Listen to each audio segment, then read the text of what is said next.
Welcome to your annual Trauma-Informed Care training for school year 2021-2022.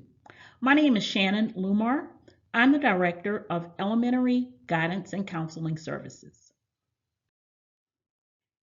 In the state of Texas, trauma-informed care is policy. The expectation is that districts create a policy that requires the implementation of trauma-informed care practices into the school's environment. The policy also requires that staff and parents are provided opportunities of awareness of trauma-informed care. This training serves as an opportunity of awareness for staff, with the expectation that our staff is being intentional about making meaningful connections by building trusting relationships with students and creating an environment of felt safety. Opportunities for trauma-informed care awareness will be provided throughout the school year for both staff and parents.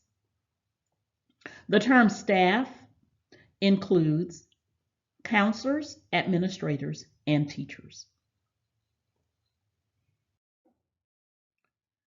During this training, I will introduce to some and review for others the meaning of trauma-informed care.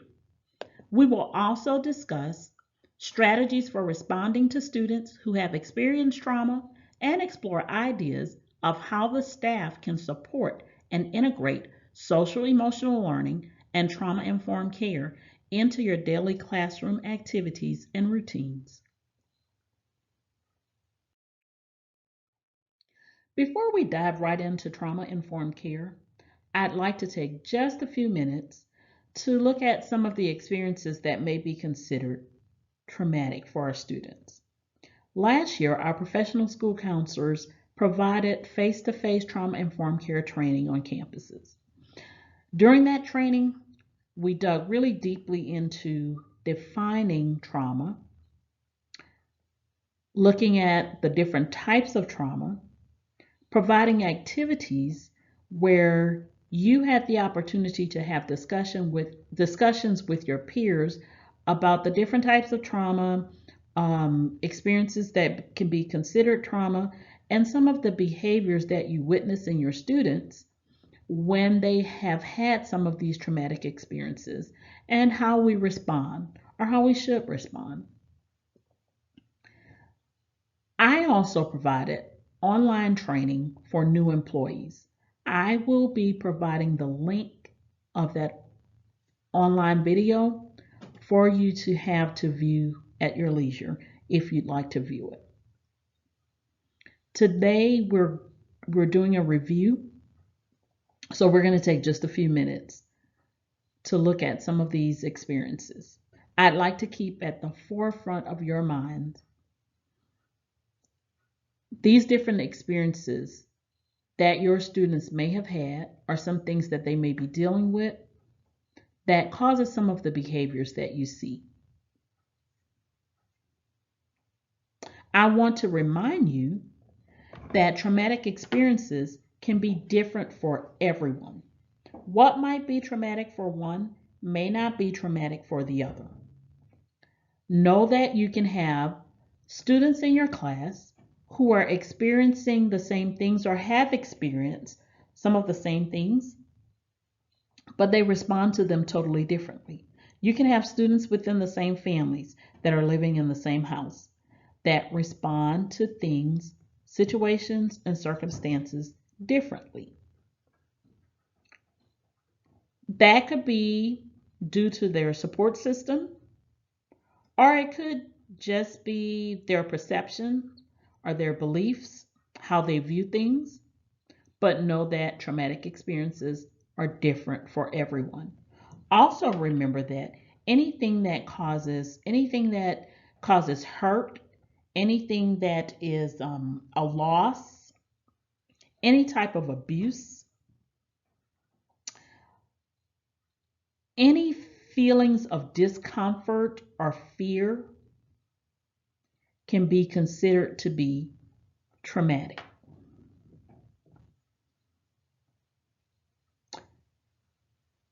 So these are just a few. This is not an exhaustive list. The next slide is a continuation, still not an exhaustive list, but the next slide is a continuation of some other events that can be considered traumatic experiences.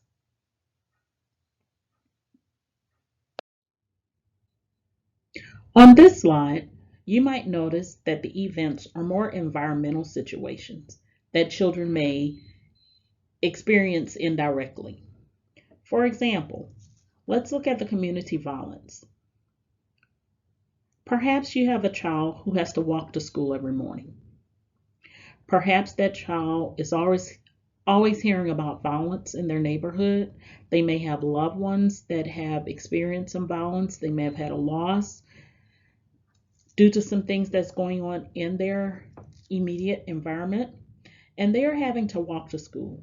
You might observe a student that is very anxious, nervous, and unsettled. That student is going to need opportunities to self-regulate most times before learning can begin. The student will probably struggle to be focused. So here is where that relationship of felt safety is going to be very important.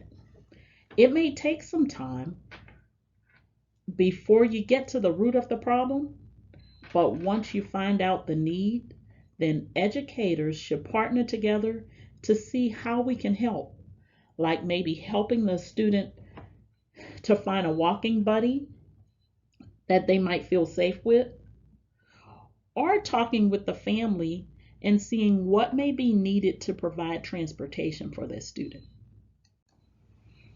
Another event on this list is the traumatic birth experience. If mom had difficulties during delivery, the child most likely experienced a traumatic birth. The child's brain development might be affected. A couple of slides down the road, we're going to talk a bit about how brain development is affected by trauma. Teaching self-regulation skills is going to be very important when children have experienced trauma. The earlier we begin teaching those skills, the better. Without these opportunities, we may see the same behaviors that we see in some of our first graders, also in our 6th and 9th graders.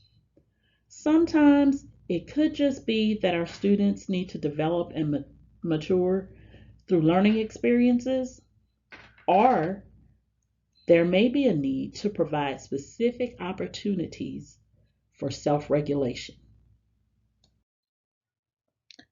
Trauma-informed care. Trauma-informed care is being knowledgeable of what trauma is and how it presents in the behaviors of others and self. In having that knowledge, being intentional to respond to others in a non-judgmental manner while providing felt safety and creating opportunities to build resiliency.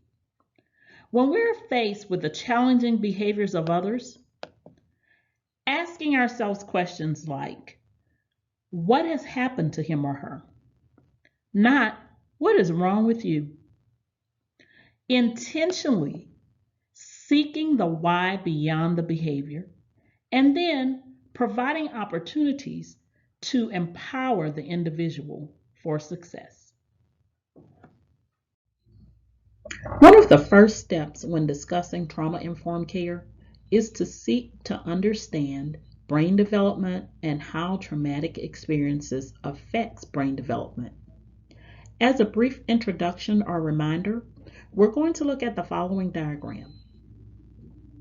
The brain development of 2 3-year-olds.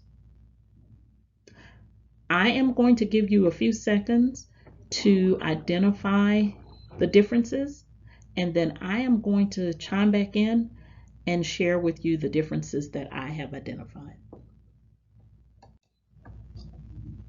So here are some of the differences that I identified. First off, what's the size of the brain? The normal brain is larger. Looking at the brain on the right, those two kidney-shaped looking things in the middle of the brain, those are called ventricles. The ventricles are darker and less hollow on the right, which means less connection. That part of the brain is called the corpus callosum. That's where language and the processing of emotions are processed. It's where the two hemispheres in your brain are connected by a thick bundle of nerves. When you're talking to a student whose corpus callosum is underdeveloped, it takes them a longer time to process what you're saying. I'm going to use an example. I'm going to use an example of a kindergarten classroom, of transitioning in a kindergarten classroom. Let's say that a teacher is preparing her classroom for transitioning. They're working on a project and they're using scissors. And the teacher says to the class, "Everyone put away your scissors. It is time to start preparing for lunch." The teacher might notice that most of the students are putting away their scissors and beginning to clear their desk and preparing for lunch. They might observe that one student who's still cutting. The teacher may then call from across the classroom and say something like, "It is time to put away your scissors. We're getting ready for lunch. We're getting ready to go to lunch. Put away your scissors." That teacher may even call out that student's name. Now it may be sounding to that student like the teacher is yelling. The student may even feel embarrassed. The teacher might also walk over to the student's desk and may say something like this: "Did you not hear me? It is time to put away your scissors. Put the scissors down. Put them away." That student may then go into a fight, flight, or freeze mode. A student whose corpus callosum is underdeveloped, they might need wait time. Sometimes we get in the student's face with a tone that causes more harm than help. If a student is experiencing these processing struggles in the classroom and the teacher is not utilizing trauma-informed care strategies, the student could constantly be on high alert, which means they are not learning. They're not able to make generalization, critical thinking, problem solve, plan ahead, organize, because all of that happens in their upstairs brain. Their downstairs brain, if you will, is where that amygdala is the part of the brain that alerts fear. And if the downstairs brain senses fear, if that amygdala triggers fear and alerts that downstairs brain, it will then be in that fight, flight, or freeze motion. And they will never get to the upstairs brain where they can do all of those things that I just mentioned. So students from hard places are those experiencing challenging behaviors. They may need to be told several times in a firm but nurturing tone. They may need visual cues. They may need someone to get close and down on their level, talking with a calm voice and warm eyes for them to understand. Now, I gave an example of a kindergarten student, but this also happens with our older students.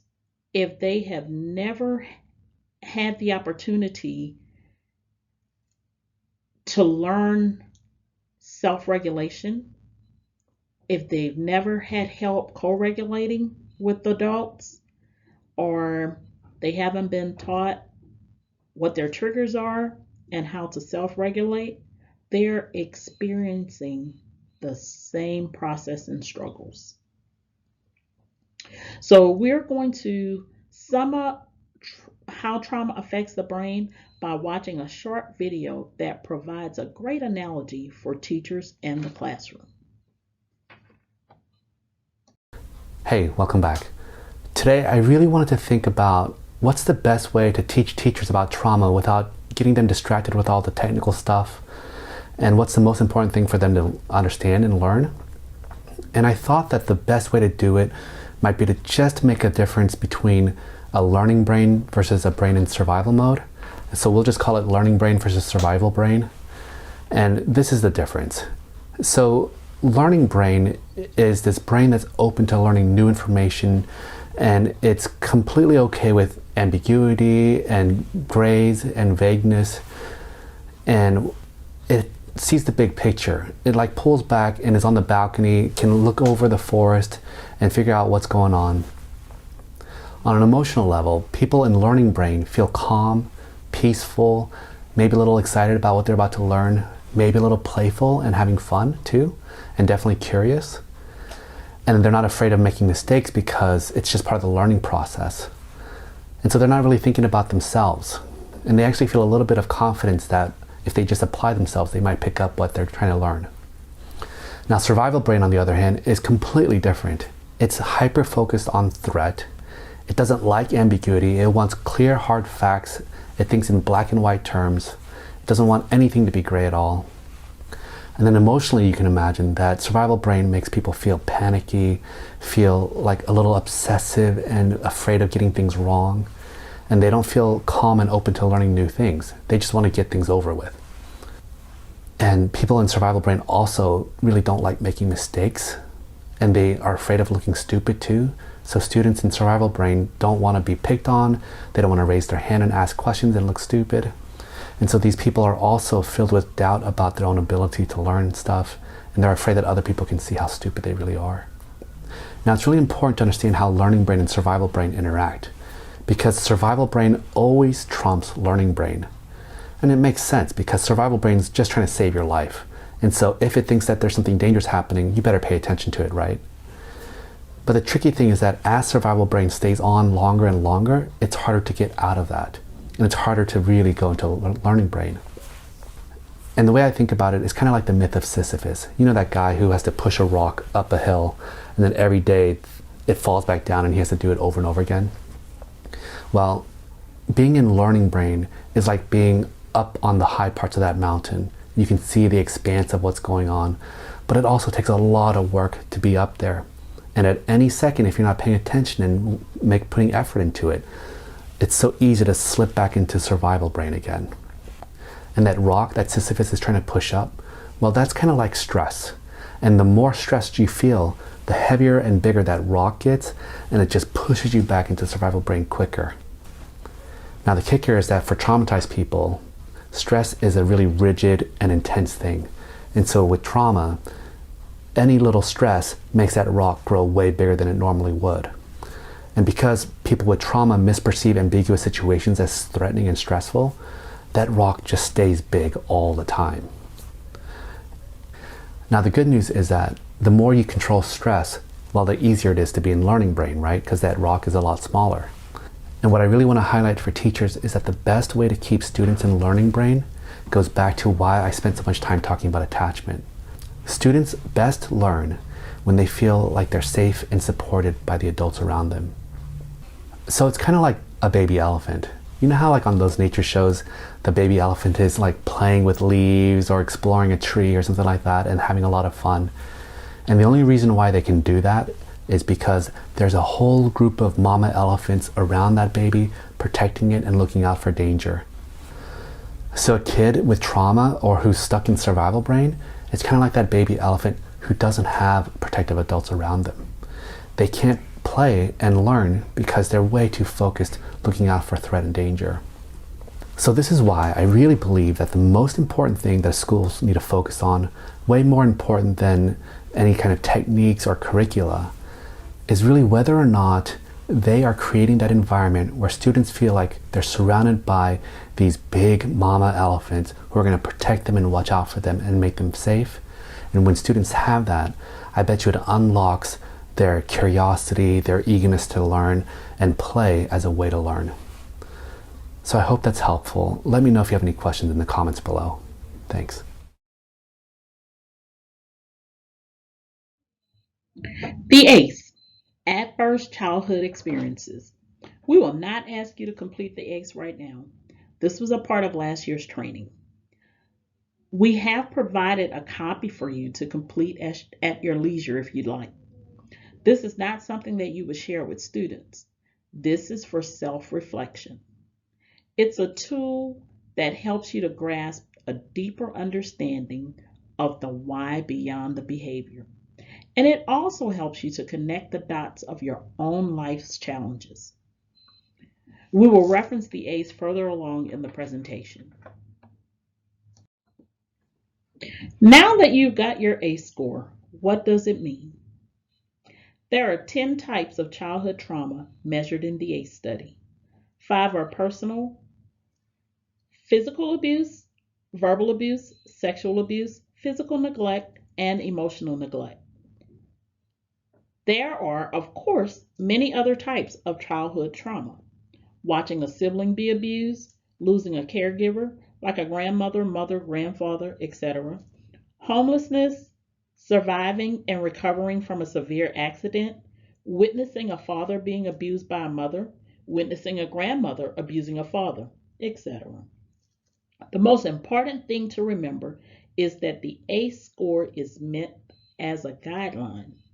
If you experience other types of toxic stress over months or years, then those would likely increase your risk of health consequences. The CDC's Adverse Childhood Experiences Study, known as the ACE study, uncovered a stunning link between childhood trauma and the chronic diseases people develop as adults, as well as social and emotional problems. This includes heart disease, lung cancer, diabetes, and many autoimmune diseases, as well as depression, violence, being a victim of violence, and suicide. The study's researchers developed an ACE score to explain a person's risk for chronic disease. Think of it as a cholesterol score for childhood toxic stress. You get 1 point for each type of trauma. The higher your ACE score, the higher your risk of health and social problems. As a person's ACE score increases, so does their risk of disease and social and emotional problems. With an ACE score of 4 or more, things start getting serious. But there is hope. So here's the resilience questionnaire. We provided another tool that demonstrates that for people who have experienced trauma, there is hope. This tool was modeled after the ACE study questions. It provides hope that the more resilience or protective factors you had as a child or now, the better. Research shows that the brain can be reshaped and guided back to its natural developmental trajectory. It has been proven that a child having one trusted adult at some point within their life can help to promote resilience and overall success in the child's life.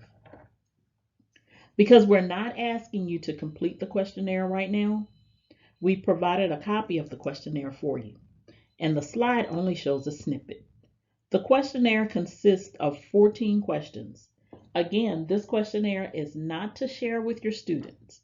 It's only for you to use as a reflection and perhaps to get a deeper understanding of behaviors you might witness in our students. TBRI, Trust-Based Relational Intervention. TBRI is a holistic approach that is an evidence-based, trauma-informed intervention that is designed for children who come from hard places, but has been proven to work for all children with challenging behaviors. It was founded by Dr. Karen Purvis in the Department of Child Development at Texas Christian University. TBRI consists of 3 sets of principles: connecting, empowering, and correcting principles, which we will talk about in just a minute. These principles have been used in homes, schools, residential facilities, orphanages, and several other settings. The principles are designed for use with children and youth of all ages and all risk levels. When looking at the TBRI principles, I like to begin with the connecting principle. Within the connecting principle are 2 strategies: mindfulness strategies and engagement strategies. Within the mindfulness strategies are 2 practices: examining one's own past and mindful interactions. In this instance, mindfulness consists of bringing one's complete attention to the present moment. Self-awareness. Based upon how you are cared for, identify the thoughts, beliefs, and behaviors you bring to relationships. Example: stress behavior, physical affection. Here is where your reflection from the ACE study may help. Realize how these thoughts, beliefs, and behaviors influence your relationships. Identify personal triggers. What causes you to flip your lid? Practice regulating yourself during times of stress. Example: deep breathing, taking a walk. Staying calm and emotionally present during a child's distress allows you to think flexibly, creatively solve problems, model compassion and calmness, and co-regulate with the child. And students are learning from you, even in their distress. Within the engagement strategies, attunement, attune to the child. Sensitive caregiving, attune to the child's cues. Example: you might notice that when a child is becoming dysregulated, they may do jaw clenching or shallow breathing. So being a detective, observing what is usually happening and how is the student responding when they are distressed. Seeing the need beneath the child's behavior, meeting the need. Nurture healthy touch. Can be things like chin prompt, hand on shoulder, high fives, fist bumps. Eye contact. Eye contact changes brain chemistry. Say calmly during times when the student is regulated: I love seeing those eyes. Are those eyes orange?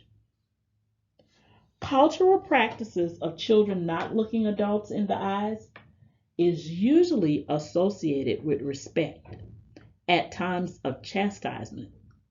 Warm eyes are signs of affection and should be taught while a child is regulated. Voice quality, tone, volume, and cadence are very important.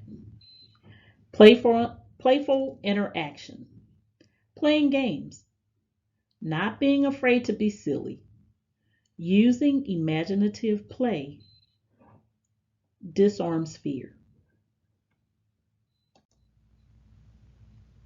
As you're building relationships with your students and making those connections and using the mindfulness and engagement strategies, I'm going to give you some examples of some things that you can use within your classroom. I know lots of you are already doing some awesome things, and I know that you're very creative, and you will probably be able to take this list and just blossom and expand on them, expound on them. Your school counselors will also be able to help you with some ideas for implementing some of these strategies and some of these things that I'm going to give you as examples. One is thumbs up, thumbs down.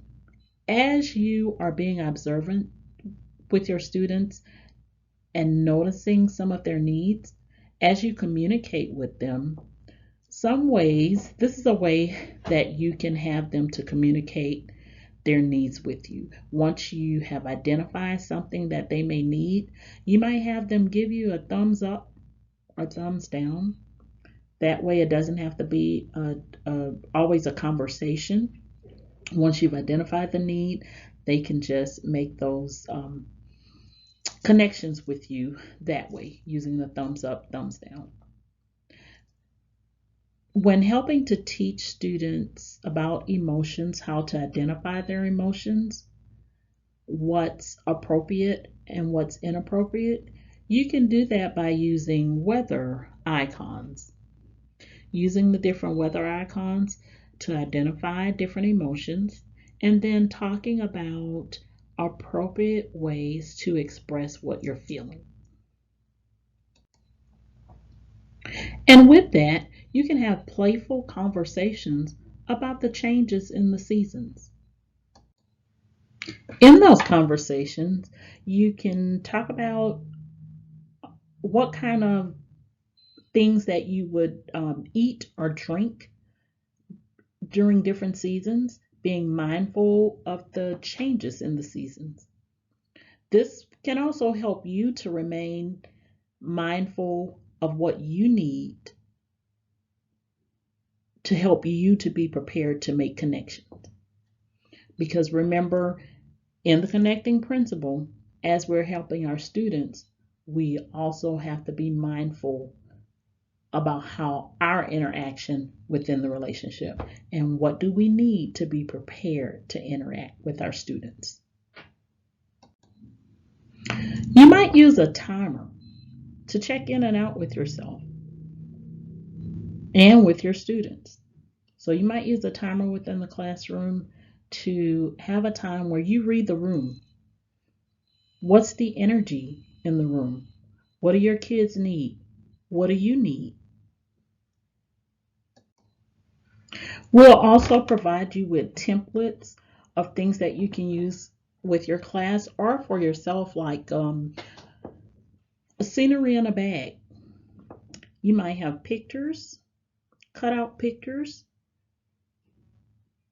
placed in a Ziploc bag of something like a beach in the bag. At times when you just need to take a breather, or at times when a student might need to regulate, it might just be pulling out that bag of somewhere that you or they have identified as their happy place, something that makes them feel calm, and just taking 2 to 3, more than 5 minutes to put that scenery together, reflect, take a deep breath, and then get back to work. The engine plate is something that we provided last year, some information we provided last year for identifying feelings. We've also provided that again this year, and we've also identified how it could be used for different age levels. So you have that information provided for you. You can also have students to make a list of people that they can connect with, or that they feel comfortable with, people that they trust. You can do the same things for yourself. That list of people who are your go-to people for different things, and at times when you just need to reach out to them. Help students to identify their interests and find resources. Those are things that the counselor can help you with if you have communities and schools on your campus, but the counselor can connect you to those different resources. So those are a few examples of some things that you can creatively implement within your classroom. And again, your school counselors can help you if you have further questions. There's also information that you're going to receive, some handouts that you're going to receive that's going to list all of these ideas and perhaps a few others. And now we're going to move on to the next principle. As we're moving on, just before we jump right into this next principle, I just wanted to say something that I left off of the previous slide. In connecting, remember that how you're doing impacts how you show up. So these strategies are not just for your student, it's also for you. So you need to be sure that you're practicing mindfulness as a part of the self-care for yourself. Okay? Now we're going to move on to the empowering principle. The empowering principle has two strategies with several different practices. Let's begin with the physiological strategies. Addressing students' physiological strategies. Now, these are some thoughts and things to consider, and will have to be discussed a little more in detail. We know that every campus is different, and some of the things that you might choose to do on your campus will have to be a discussion with administration, with your campus administration, and some thought put behind how you are going to implement this. Think about allowing water bottles and snacks in the classroom. We all know that when we're hungry, we are not learning. We are not focused. Our body is craving some attention when we're thirsty and needing water or needing food. Sometimes that is needed more than during breakfast or lunchtime. Sometimes we have a need for more throughout the day. Encourage physical movement, such as allowing students to get up and walk around or to stand up while they work. Understand students' sensory needs and provide tools to accommodate for their needs, such as noise-canceling headphones, a quiet place to work, soft background music, weighted items like a lap pad, blanket, vest, etc. Again, these are some things that counselors will be able to help you with. We've provided some handouts for you, some things that you may be able to create, like maybe in a calm corner in your classroom, or maybe your school has a calm room. But these are things that school counselors will be able to help you with. And I know that we're dealing with COVID right now, and so we have to be careful with a lot of things. But as we are trying to use trauma-informed care strategies and meet the needs of our students, we're going to work together to figure out the things that we're going to be able to use and how we're going to use them. Some other things are fidgets like squeeze balls, Velcro under the desk, bubble gum, soft or natural lighting. Create an environment where students feel safe. Children from hard places need predictable environments. Physical environments should be organized and not overwhelming in terms of lighting, colors, and materials. Establish and practice routines for classroom procedures. Now here's the ecological strategy. Example, what to do when entering the classroom, how to ask a question, where journals go, etc. Post a classroom schedule and give warnings if it's going to change. During daily transitions, provide warnings leading up to transition. Example, 5 minutes until we go to lunch, 3 minutes until we go to lunch. Oh, 1 minute until we go to lunch. Practice self-regulation skills. After a cognitively challenging task, practice deep breathing or other self-regulation techniques.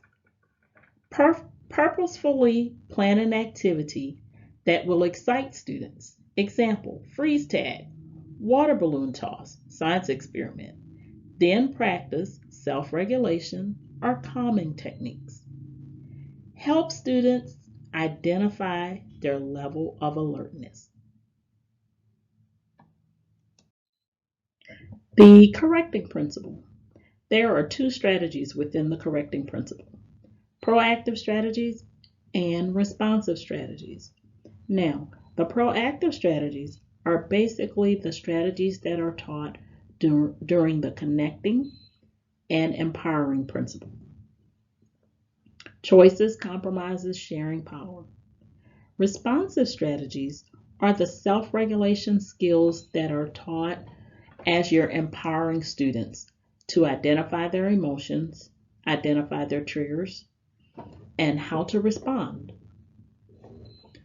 Know that you will not be able to teach a dysregulated student a self-regulation strategy. So during times when students are calm and regulated is when you proactively teach strategies.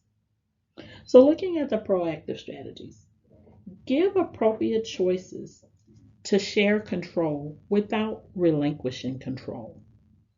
We can easily offer simple choices that make our students feel empowered and less anxious. This has the added benefit of sharing an appropriate level of control and helping our students to learn about choices and teamwork. Offer choices, such as allowing students to complete assignments in the order that they choose. Make compromises, such as extending a deadline to Monday so students can have the weekend to complete a project. Practice behavioral redos, such as having a student try it again if they use disrespectful words. Be proactive. Teach skills and behaviors before they are needed or required. Teach and practice calming or self-regulation techniques before exciting or stimulating activities. Help students identify their feelings by using feelings check during class. And we shared some of this during the empowering strategies. And again, you have handouts that share some of these strategies. Practice labeling emotions and make plans for dealing with them. So it's just important to remember that when you are in that correcting mode, is that you be mindful to remember your triggers, what you're bringing to the relationship, and learning your students and proactively teaching them strategies. And then just reminding them how to use those strategies when they become dysregulated. And you have a handout that gives you a little more information about some strategies that you can use during the correcting principle.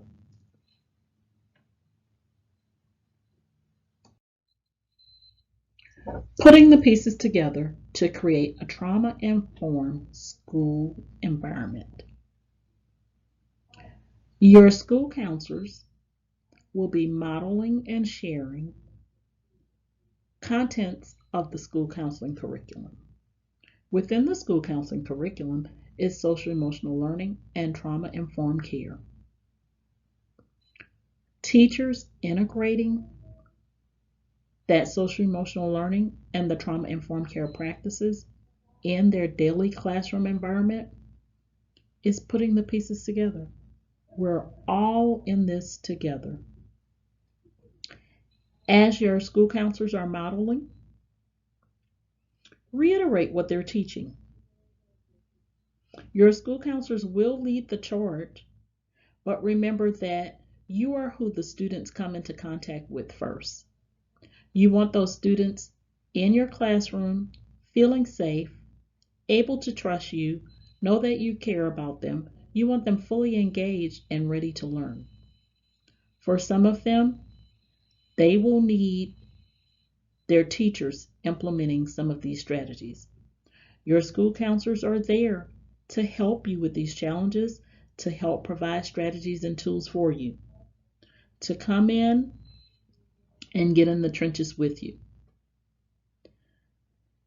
If your school counselors are having the opportunity to come into your classrooms to teach lessons, observe the lessons and periodically bring up takeaways from the lessons in the regular classroom environment.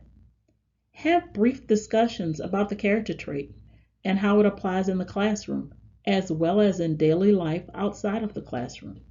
As you're hearing the character traits over the announcement, the character trait quotes over the announcement, make those a part of classroom discussion. 2 minutes. Display the character trait poster in your classroom. Most of your counselors may be giving you copies of the character traits. Display them in your classroom as a part of the targets that are displayed in your classroom. Add the daily character trait quote. Implement the TBRI principles in the classroom as needed. Consult with your school counselor for assistance when and as needed. Putting the pieces together to create a trauma-informed care school environment. Okay, here's a snippet of the Guidance and Counseling webpage. That's the District Guidance and Counseling webpage. Here is where information about our school counseling curriculum, social emotional learning, and self-care awareness, mental health awareness for students and staff is located. So if you go to the district's website and go to departments, and as a matter of fact, this website is linked to each of your campus's web pages. So if you go to your campus web page, there's an icon with the heart in the hands, and it says wellness support. If you click on that, it will bring you to this site. This KISD's Guidance and Counseling website. And most of the information on here is about mental health awareness, social emotional learning, and self-care. This site will stay frequently updated, and you can get lots of information on here that will help your students, help you with your students, help you as a parent, and help you as staff. If you're needing additional information, I believe the next slide is going to be my contact information, but your school counselor will be your first point of contact. Any additional information, if you might want to reach out, please feel free to do that. But contact your school counselor. They will be able to help meet your needs on the campus.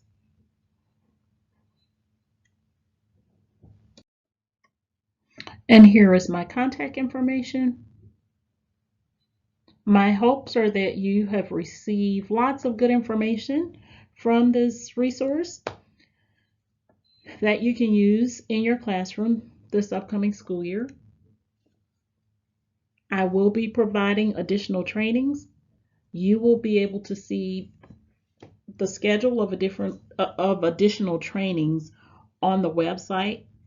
Your school counselors and principals will also receive the information and share with you. So I hope to see lots of you in upcoming trainings. Thank you for spending this time with me. Again, I hope everyone receives something that they can use. Thank you. Have a great school year.